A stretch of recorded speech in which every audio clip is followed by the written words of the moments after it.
قل یا اہل الکتاب، اب یہ بھی آیت پھر دوبارہ پڑھیے گا بعد میں اپنے آپ کو مخاطب کرتے ہوئے،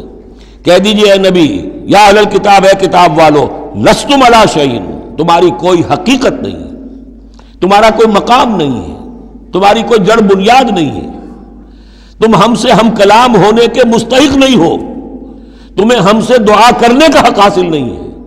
حتی تقیموا التوراۃ والانجیل، جب تک کہ تم قائم نہ کرو تورات اور انجیل کو،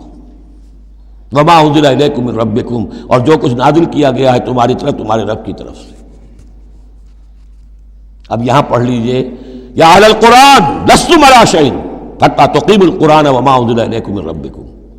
اے قرآن کے ماننے والو، تمہاری کوئی حقیقت نہیں، کوئی حیثیت نہیں، تم سمجھتے ہو ہم امت مسلمہ ہیں، ہم اللہ والے ہیں، اللہ کے لاڈلے ہیں، اللہ کے پیارے ہیں، اللہ کے رسول کے امتی ہیں، جو چاہو سمجھو، جوتے تمہیں لگ رہے ہیں، تمہاری ہر طرف سے مرمت ہو رہی ہے، عزت نام کی شے نہیں رہی، تم کتنی ہی تعداد میں ہو، دنیا میں تمہاری کوئی حیثیت نہیں ہے، اور اس سے زیادہ کے لیے تیار رہو، لستم علی شیء، تمہاری کوئی حیثیت نہیں، حتی تقیموا القرآن وما انزل الیکم من ربکم، جب تک کہ قرآن اور جو تمہاری طرف نازل کی، حضور کو وحی خفی بھی تو دی گئی ہے نا، سنت رسول وحی خفی کا ظہور ہے، وہ بھی نازل کی گئی ہے حضور پر وحی خفی، تو جب تک کتاب و سنت کا نظام قائم نہیں کرتے، اور یا اہل القرآن کا خطاب خود حضور نے ہمیں دیا ہے،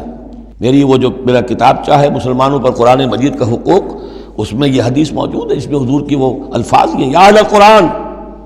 لا تتوسدوا القرآن، اے قرآن والو، قرآن کو تکیہ نہ بنا لینا، اسے ذہنی سہارا نہ بنا لینا، اسے اپنی پیٹھ کے پیچھے نہ پھینک دینا، تکیہ پیٹھ کے پیچھے ہوتا ہے، نبذ فریق من الذین اوتوا الکتاب کتاب اللہ وراء ظہورہم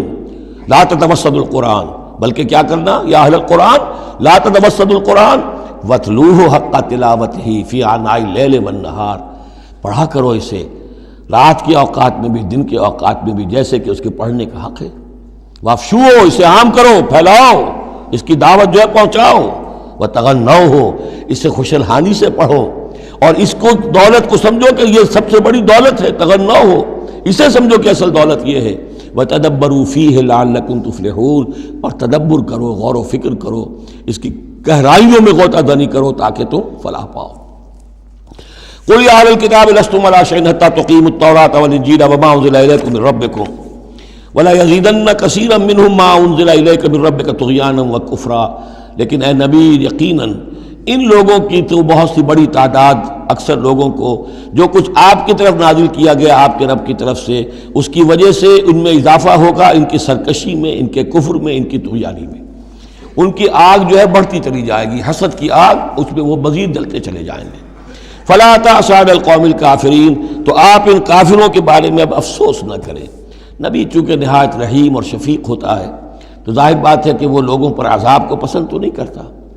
دشمن کو بھی معاف کرتا ہے، لہذا اسے صدمہ ہوتا ہے۔ پھر اپنی قوم ہو، جیسے کہ بنو اسماعیل تھے، ان کے بارے میں تو جب عذاب کی خبریں آ رہی تھیں سورہ یوسف اور سورہ یونس اور سورہ ہود میں کہ اب ان پر عذاب گویا کہ آیا چاہتا ہے، تو حضور کے بالوں میں ایک دم سفیدی آ گئی۔ حضرت ابو بکر نے پوچھا حضور کیا ہوا، آپ پر بڑھاپا طاری ہو گیا اچانک؟ فرمایا شیبتنی ہود واخواتھا، مجھے سورہ ہود اور اس کی بہنوں نے بوڑھا کر دیا ہے، کیونکہ ان صورتوں کا انداز ایسا ہے کہ جیسے اب مہلت ختم ہوا چاہتی ہے اور عذاب کا دھارا جو ہے اب چھوٹنے والا ہے۔ فلا تأس علی القوم الکافرین، تو اب افسوس نہ کیجئے آپ ان کافروں کے بارے میں۔ ان الذین آمنوا والذین ہادوا والصابئون والنصارى، اب یہ آیت تقریباً وہی ہے جو اس سے پہلے سورہ بقرہ کے 8ویں رکوع میں آ چکی ہے، جس سے کہ دھوکہ ہوتا ہے لوگوں کو کہ شاید ایمان بالرسالت کی ضرورت نہیں ہے، حالانکہ اب ہم سورہ نساء میں بھی پڑھ آئے ہیں جو اللہ اس کے رسولوں کے مابین تفریق کرے تو اولئک هم الکافرون حقا، باقی وہاں ساری بحث میں کئی بار کر چکا ہوں، اسی بات کو یہاں ذہن میں رکھیے کہ ان تمام صورتوں کے اندر حضور پر ایمان لانے کی دعوت تو قدم قدم پر ہے، قدم قدم پر ہے، قدم قدم پر ہے، لہذا اس سے استغنا کرنا جو ہے سوائے اس کے کہ اپنی نیت میں فساد ہو اور اپنے ہی دل میں کجی پیدا ہو چکی ہو، اور اس کا کوئی امکان نہیں۔ ان الذین آمنوا، بے شک وہ لوگ جو ایمان لائے، والذین ہادوا، اور جو یہودی ہوئے، والصابئون، اور جو صابی تھے، والنصارى، اور نصارى، من آمن باللہ والیوم الآخر۔ اب یہاں سمجھ لیجئے موضوع اپنے اپنے زمانے میں